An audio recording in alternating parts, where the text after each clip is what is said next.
warahmatullahi wabarakatuh. Perkenalkan, saya Fatpo Malingo dari jurusan D3 Keperawatan Poltekkes Kemenkes Ternate. Sini saya akan membahas tentang prosedur pemeriksaan fisik pasien dengan gangguan oksigenasi, patologis, sistem pernapasan, dan kardiovaskuler.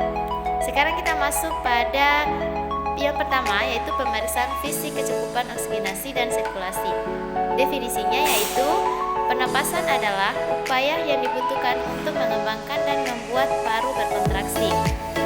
Kerja pernapasan ditentukan oleh tingkat koordinasi paru, tahanan jalan napas, keberadaan respirasi aktif, dan penggunaan otot bantu pernapasan. Selanjutnya ada struktur dan fungsi saluran pernapasan. Fungsi utama sistem respirasi adalah menjamin tersedianya O2 untuk kelangsungan metabolisme sel serta mengeluarkan CO2 hasil metabolisme sel secara terus-menerus.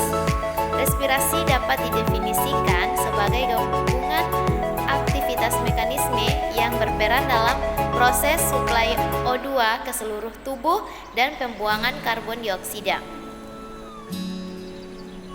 Adapun fisiologi respirasi terdiri dari ventilasi pulmonal, ada difusi, perfusi pulmonal, transportasi, dan regulasi.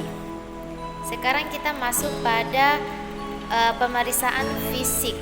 Ada inspeksi, ada palpasi, ada perkusi, dan ada auskultasi. Selanjutnya inspeksi. Inspeksinya dilihat dari mulai penapasan bibir, posisi tiroid, ketidakmampuan berbaring, penggunaan otot tambahan, retraksi interkosta.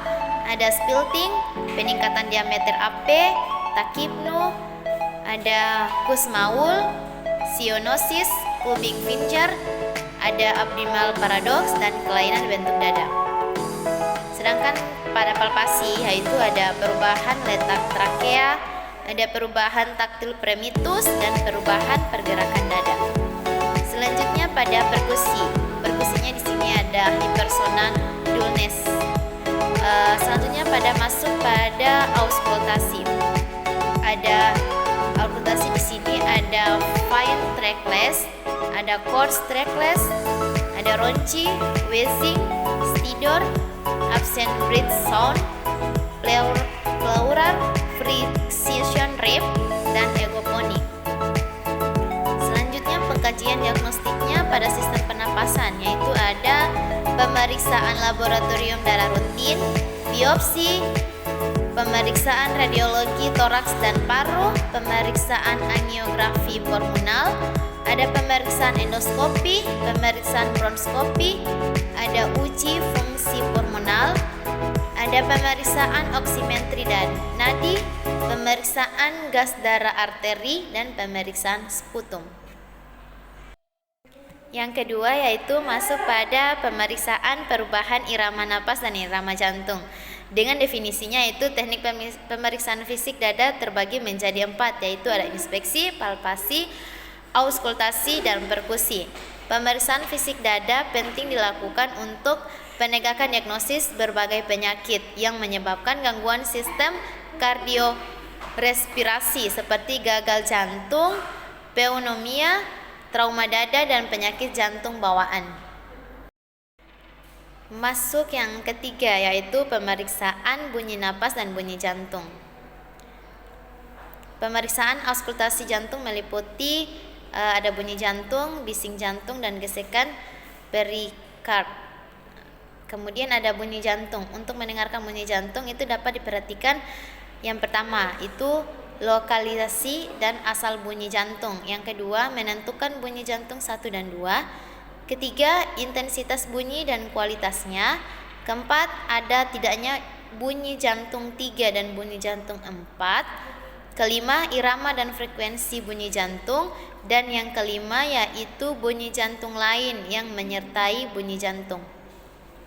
Masuk pada suara nafas, yaitu pertama 1 vesikuler, yaitu nafas vesikuler didengar di semua lapang paru yang normal, bersifat halus, nada rendah, inspirasi lebih panjang dari ekspiasi. Yang kedua bronchovesikuler, yaitu terdengar di daerah percabangan bronkus dan trakea sekitar sternum dari regio interspacula maupun ICS 1:2. Terus inspirasi sama panjang dengan ekspirasi. Yang ketiga itu bronkial, yaitu terdengar di daerah trakea dan supraternal. Not bersifat kasar, nada tinggi, inspirasi lebih pendek dan ekspirasi. Kemudian ada juga suara tambahan. Pada pernapasan normal tidak ditemukan suara tambahan. Jika ditemukan suara tambahan, indikasi ada kelainan. Adapun suara tambahan adalah yaitu 1 reles yaitu crackles, yang kedua ronchi, yang ketiga wheezing, yang keempat pleural Fritzenroep, dan yang kelima vokal resonansi.